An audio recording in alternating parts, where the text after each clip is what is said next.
try really hard. One of the things that I do in this marriage of creation is Anthony writes something out and I'll go back in and I'll flesh it out, and then I will start at the top and I will try to give it a uniform voice.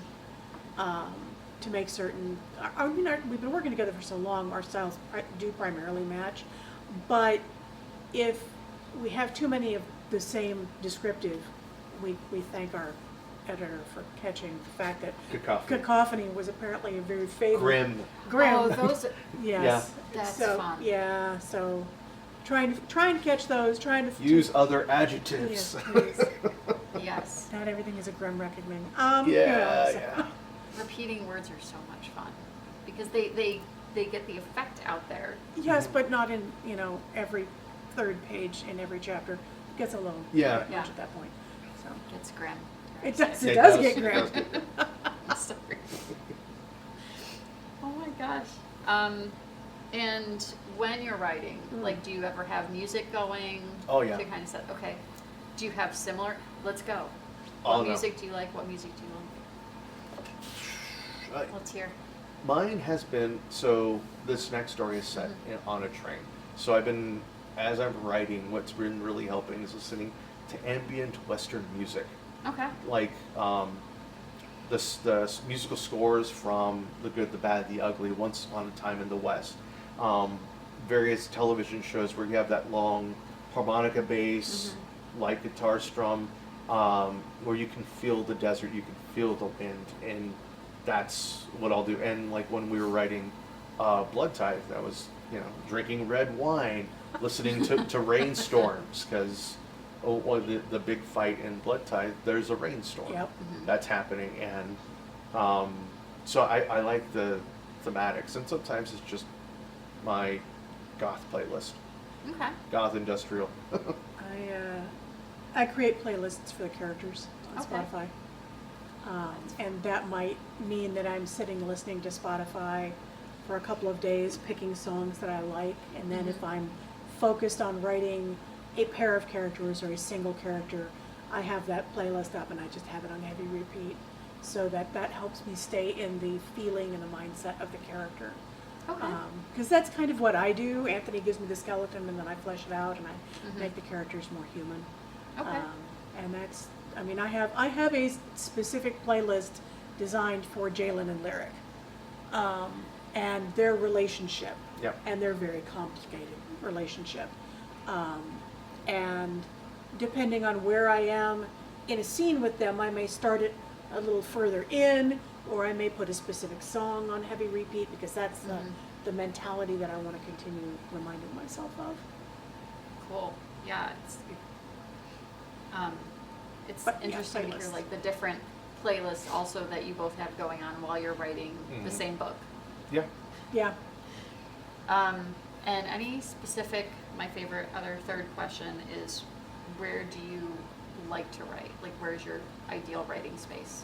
My ideal writing space, or where I am writing right now? Because that's two different things. We could go with both. Okay, cool. My ideal writing space would be on the balcony of a hotel overlooking the beach. That'd be great with my laptop. If somebody wants to, take up a collection and make that happen, that'd be awesome.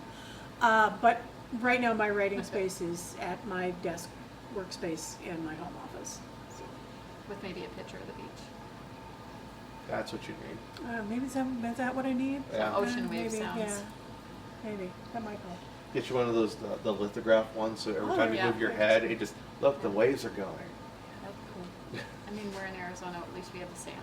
Yeah, We do have sand. We have lots of beach. No but water. no It's ocean. the world's longest beach. Oh my God, so long. So I write at home. Sometimes I will write at work. On breaks. of On course. breaks. On breaks. On breaks. Breaks and lunch only. Yep. Yeah.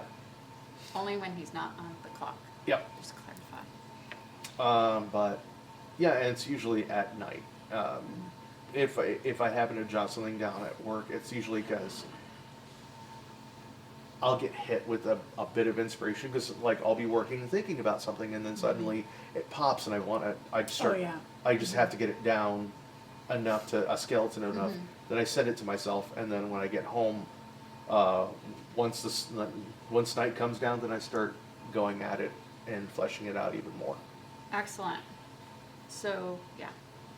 It's always fun to see, like, you know, where are people writing? Are they doing the ubiquitous coffee house thing, or are they in a library or an office? I get too distracted in Yeah. a coffee house. Now, that doesn't mean that I don't like to go to a coffee house, buy a coffee, sit and do people watching Yeah. to get ideas for, I wonder what their life is like. Suddenly I have a story in my head that is probably not at all related to the individual I'm staring at, but Airports. congratulations. Yeah, Yeah. airports. Pre-pandemic, I used to love going to airports and picking people up, and because I'll get there a little bit early, and I just watch people. I watch emotions. I watch people, Oh, yeah. especially when they're coming out of the gate, Yeah. and those human interactions. Those, it makes for good drama and good imagery that I could put if I'm having characters do that same sort of connection. So. Absolutely. Awesome. So, let's see. What's next for Realm of Gothica? We kind of touched on that a little bit here and there. Let's give them. Well, coming October 1st, no, Yeah. October 4th, Fourth. October Yeah. 4th is End of the Line. It is Okay. where in our first book, we have Emilio Kane, our necromist, our necromancer. In our second book, we have Lyric, Jalen, and Esperanza. Well, we put them on a train. And In book three. in book 3. And what should have been something simple has become something horrible and insidious. How much do we want to say? If you like trains If you like trains and you like zombies or shadowy assassin plots. or shadowy assassin plots, then you will like End of the Line. End of the Line. Yep.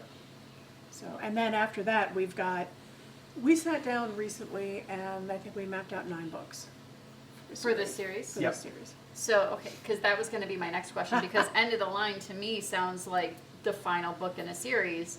It's and not. then you're like, nope, just kidding. Wait, there's more. And End of the Yeah. Line simply refers to what's happening on that train. Okay. Because that literally, when a train end of line, it's that's where all trains eventually have to go get somewhere. off. Yep. So it's one of those. They just kind of rang true. Awesome. Yeah, I was thinking, like, when I heard End of the Line, I was like, is this the third book end Nope, story? That's not it? at all. Not at Or- all. We have been doing a lot of research into Mexican and Chicano mythology and trying to find ways to bring that into the stories that we are creating so that it can be some mythology that maybe other people don't know or mythology that people do know and never see represented in their own culture or outside of their own culture. So we would like to make certain that that happens. Guadalupe, we talked about Lupe. Yep. Is Guadalupe Tarista Castaneda. Castaneda is. Because you have to. You gotta do the whole thing. There's a whole. Yeah. We are going to be looking at a very specific story for her that involves the devil at the dance. Yeah. Okay. It's an old. It's an old legend where it's. Call it a legend, or you call it a lesson. It was a lesson mothers would tell their daughters not to go out. It was basically, Okay. keeping children in line sort of thing. And The Devil at the Dance is a story how a young girl decides to sneak out of the house and goes to a dance. And there she meets a very handsome man, and they start dancing in the night until she looks down and realizes he has no feet. He has hooves. And when he's discovered, he bursts into fire, and everyone shames her because she was dancing with the devil.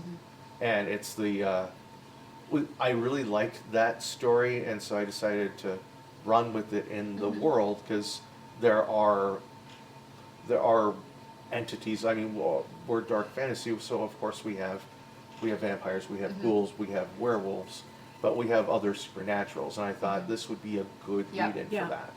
So some of the other, I'm going to say supernatural, but I half mean the show, half don't. Like some of the tales we hear, or the, what do you call them? The Ta- other, Folklore?